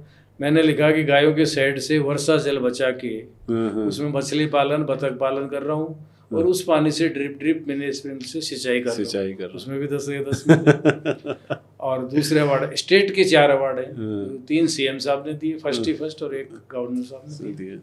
आत्मा योजना का अवार्ड है एग्रीकल्चर में, वो IFS मॉडल के कारण, तो वो आत्मा योजना का सीएम साहब ने दिया मुझे फर्स्ट स्टेट का। तहसील से शुरू होता है, तहसील, डिस्ट्रिक्ट और फिर स्टेट का। दूसरा पशुपालन में भारत सरकार ने तो पहले दिया गोपाल रत्न अवार्ड, राजस्थान सरकार ने बेस्ट पशुपालन का दिया, ये फर्स्ट मिला, ये सीएम साहब ने दिया। एक जैविक खेती का भारत सरकार ने 19 में हल्दर ऑर्गेनिक अवार्ड है जैविक का, भारत सरकार ने 19 में दिया, राजस्थान सरकार 22 में दे रही है जैविक का, ये सीएम साहब ने दिया। एक IFS मॉडल का गवर्नर साहब ने दिया। तो इस तरह से अवार्ड मिले हुए हैं। किसान नवाचार करेगा, मेहनत करेगा तो अवार्ड, नाम भी होगा, बड़ा एक स्टेज मिलेगा, और उसके अलावा कैश भी मिलेगा। सही बात। तो इस तरह से, और मैं समझता हूँ, मैं दिल्ली जाता हूँ पूसा मेहर मेड़ों में, तो मैं किसानों से पूछता हूँ, पद्मश्री किसानों से पूछता हूँ, भाई आपको कितने मिले, किसी को 2, किसी के 3, किसी के 4। 11 नेशनल अवार्ड किसी पद्मश्री को भी नहीं मिले हैं, क्योंकि वो 2, 3, 4 फील्ड में ही काम कर रहे हैं, तो वो नवाचार कर रहे हैं। IFS मॉडल पे हर चीज में, मेरी भेड़ 4 बच्चे लाई, उसके लिए मुझे अवार्ड मिला। तो मैं IFS मॉडल में सब नवाचार कर रहे हैं। ये खास बात है कि वैज्ञानिक जो कहते हैं उनकी बात मानता हूँ, और धरातल पे खड़ा रह के काम करता हूँ। इस साल क्या कमी रही उसको ठीक करता हूँ, अगले साल ठीक करने के बाद ये करता हूँ। तो ये तो अवार्ड की बात हुई। ये तो सर बहुत अच्छी बात है, जैसे आपने बोला कि विज्ञान को साथ लेके चलना पड़ेगा, तभी चीज़ें सफल हो पाएंगी। ये नहीं कि हम हमेशा अपने ट्रेडिशनल तरीके से, जब ट्रेडिशनल प्लस विज्ञान दोनों साइंस को लेके ही चलना पड़ेगा सर आपको। जैसे आप बोले साइंटिस्ट की बात माननी पड़ेगी। तो सर मेरा लास्ट क्वेश्चन आपसे है कि अब आपकी क्या फ्यूचर प्लानिंग है, क्या भविष्य में क्या प्लानिंग कर रहे हैं अपने आप को कि भाई यहाँ तक अपन को जाना है? देखिए, 2 योजनाओं पे तो अभी मेरे काम चल रहे हैं। एक तो जैसे कृषि पर्यटन का आया, एग्री टूरिज्म कह सकते हो आप उसको, उसमें सरकार भी हेल्प कर रही है, और मैंने 12 रूम बना दिए हैं। तो जैसे कैमल मेरे पास है, एग्री टूरिज्म में 4-5 चीज़ें होनी चाहिए जो सब मेरे पास है। कैमल है, कैमल राइडिंग, गाड़ी से उससे हॉर्स राइडिंग, झूले लगे हुए हैं। हम्म, पौंड जो हैं 1-1 करोड़ लीटर के 3 पौंड हैं, उनमें नाव है, बोटिंग करवा देते हैं। रहने को 12 रूम बन गए। ये दीपावली बाद स्टार्ट हो जाएगा। तो एग्री टूरिज्म का 50% काम चल रहा है, रूम बनते ही रहने के लिए वो स्टार्ट हो जाएगा। इससे किसान की एक्स्ट्रा इनकम जो भी लोग आएंगे। आज देखिए आप, जो 5 स्टार में रुकने वाले में खेतों में रुकना चाह रहे हैं, सही बात। मेट्रो सिटीज में उन बच्चों को पता ही नहीं आलू कहाँ होता है, दूध के बाई प्रोडक्ट कैसे बनाए जाते हैं, ये फल कहाँ कैसे होते हैं, जो हल्दी है ये कहाँ होती है, पता ही नहीं बच्चों। तो वो अपने बच्चों को लाएंगे, कृषि पशुपालन को बारीकी से दिखाएंगे कि देखो ये सब्जी हो रही है, ये दूध के बाई प्रोडक्ट बन रहे हैं, ये गाय की ऐसे नस्ल सुधर रही है, ये फसल ऐसे हो रही है, ये फ्रूट के पेड़ है सारे, ये दिखाएंगे। तो उनको नॉलेज भी बढ़ेगा। अरे भाई टीवी में देख लो या कोई बता दिया, वैसे किताबों में देख लो। तो जो अपने बच्चों को लेके आएगा, 2 दिन रुकेगा, सारा दिखाएगा, घुमाएगा, वो रुकेगा, उसके पैसे देगा किसान को। सही बात। खाना खाएगा, उसके पैसे देगा, क्योंकि वो पूरा जो वहाँ पैदा हो रहा है उधर। और तीसरा, वो जाते जाते 1 किलो घी ले जाएगा, सीजनल फ्रूट है वो ले जाएगा, 2-4 किलो सब्जी ले जाएगा, कोई औषधियाँ हैं तो वो ले जाएगा। तो एक तो इसके ऊपर काम 50% पूरा हो गया। दीपावली बाद टूरिज्म का स्टार्ट। नंबर 2, प्राकृतिक चिकित्सालय खोल रहा हूँ डॉक्टर साहब की देखरेख के अंदर, योगा, आयुर्वेद, नेचुरोपैथी का, उसका काम स्टार्ट हो गया है। दिवाली बाद वो भी प्राकृतिक चिकित्सालय स्टार्ट हो जाएगा। जो भी वहाँ पेशेंट भर्ती होगा, जैसे अपन गाड़ियों की सर्विस करते हैं, हमारी भी सर्विस होनी चाहिए। जो भी दवाई लेके चला गया तो ठीक है, नहीं 2 दिन का पैकेज, 4 दिन का पैकेज, 7 दिन का पैकेज होगा, एडमिट रहेगा, उसको वहीं का जूस पिलाएंगे। अच्छा। जैसे वेज वो बताएंगे डॉक्टर साहब, वेज जी एलोवेरा जूस पीना है तो वहीं एलोवेरा उनके सामने काटेंगे, जूस निकालेंगे, फ्रेश पिलाएंगे। आंवले का पिलाना है, आंवला वहीं तोड़ेंगे, वहीं करेंगे। करेला का जूस पिलाना है, वहीं करेला तोड़ेंगे, वहीं करेंगे। लौकी का जूस है, मतलब जो भी सीजनल जूस सजेस्ट करेंगे वो वहीं फ्रेश होगा, ऑर्गेनिक होगा, फ्रेश होगा। आधा पेशेंट वैसे ही ठीक हो जाए। फिर पूरी थाली ऑर्गेनिक होगी, ग्रीन वेजिटेबल सारी होगी, सलाद होगा, फ्रूट सीजनल होंगे, और दूध के बाई प्रोडक्ट, वो छाछ, दूध, घी, जो भी सजेस्ट करेंगे वो पूरा होगा। तो पूरी थाली, तो उस खाने के पैसे देंगे। पेशेंट आधा तो वैसे ही ठीक हो जाएगा। सही बात। क्योंकि चीज़ें ऑर्गेनिक खाएगा और शुद्ध खाएगा। तो प्राकृतिक चिकित्सालय में रेस्पॉन्स मिलेगा, और ये टूरिज्म से मिलता जुलता हो गया। उधर इनकम बढ़ेगी, 4 आदमी को रोज मिलेगा, किसान की इनकम भी बढ़ेगी। तीसरा एक मैं और कर रहा हूँ, मिट्टी के बर्तन बना रहा हूँ। अच्छा। क्योंकि आज समय की मांग है। बिल्कुल। कि जो वो 70 साल पहले, 100 साल पहले हमारा जो लिविंग स्टैंडर्ड था, वो चीज़ें वापस आ रही। जैसे योग हमारा था, विदेशों में जाके योगा बन के वापस आ गया। सही बात। और प्रधानमंत्री जी ने 20 जून 21 जून योगा डे, सब बच्चे बड़े सब लग रहे हैं, योगा कर रहे हैं और डेली करने लग गए। तो ये वापस आ गया योगा। आयुर्वेदा वापस आ गया। आयुर्वेद था, आयुर्वेदा हो गया। ऑर्गेनिक सब्जी, फसलों की, फलों की डिमांड है, वो वहाँ काम हो रहा है। सही बात। उसके अलावा देसी गाय के प्रोडक्ट की, दूध की, सबकी डिमांड है, वो वहाँ हो रहा है। जो घर बना रहे हैं वो अंदर से अच्छे होंगे, बाहर से गोबर मिट्टी के लेप से होंगे, नेचुरल होंगे, ऊपर आधे के छप्पर भी होगा। वो चीज़ें वापस आ रही हैं। मिट्टी के बर्तन और वापस आ रहे हैं। वो हमने फार्म पे बनाना शुरू कर दिया। 5 आदमी को रोजगार मिल रहा है। जो भी आएगा, तवा, कटोरी, थाली, गिलास, सिकोरे, जो भी हमारे उत्पाद है, यहाँ तक कि हम तो फ्रिज और कुकर भी बनाएंगे 6 महीने बाद। बहुत बढ़िया। तो उससे एक्स्ट्रा इनकम होगी, लोगों को एक ही छत के नीचे सारी चीज़ें मिल जाएंगी। तो इस पे भी वहाँ फार्म पे काम स्टार्ट हो गया है। बस अगले महीने से पकना स्टार्ट हो जाएंगे और देना शुरू कर देंगे। तो इस पे भी ये भी रिलेटेड है। तो जो हमारी पुरानी चीज़ें ये, वो हमारी सब आवश्यकता हो गई, वो एक छत के नीचे सारी चीज़ें मिलेंगी। ये काम हो रहा है। और 1-1.5 साल बाद में एक मेरी और इच्छा है कि मैं, जो हमारे गुरुकुल होते थे पहले, गुरुकुल भी स्टार्ट करेंगे। क्योंकि आज बहुत हमारे भारत देश में गुरुकुल चल रहे हैं, लेकिन जो एक ही छत के नीचे सारे काम हो रहे हैं, गुरुकुल कैसा होना चाहिए। आप देखिए, कम से कम 10-15 एकड़ में तो छोटे छोटे 4 जगह जंगल है। कहीं किसानों के कहाँ जंगल मिलेंगे, वो जंगल कट रहे हैं या दूर है। वो अगर गुरुकुल में जंगल होंगे और ये पूरा खाने की थाली और ये सब चीज़ें होंगी, हाँ, तो देसी एकदम गाय नेचुरल, होंगी। हाँ वही हो जाएगा पुराने। नेचुरल ऐसा कहीं नहीं है। सही बात। हाँ, लैंग्वेज की हम उनको फ्रीडम करेंगे। संस्कृत में शिक्षा लानी है संस्कृत में लो, हिंदी में लेनी है हिंदी में लो, अंग्रेजी में लेनी है अंग्रेजी में भी देंगे। शिक्षा तीनों भाषा को रखेंगे, ज़्यादा एक दो पे फोकस करेंगे, लेकिन खाना हमारे हिसाब का होगा उन बच्चों का, रहना हमारे हिसाब से होगा। वो हमारे पुराने 100 साल पहले जो घर थे वैसे बनाएंगे, बच्चों को वैसे रखेंगे। तो ये गुरुकुल 1-1.5 साल बाद में प्लानिंग है। और ये 3 एक स्टार्ट हो गया,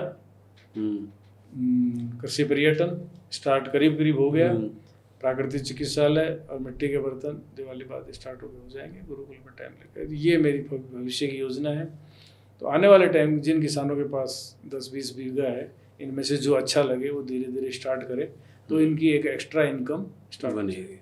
भाई जो खेत बंजर पड़ा है उसमें कम पैदावार है, तो आप उस तरह से स्टार्ट कर सकते हैं, जिससे आपको इनकम सोर्स भी बढ़ेगा और थोड़ा सा चीज़ें सही होंगी।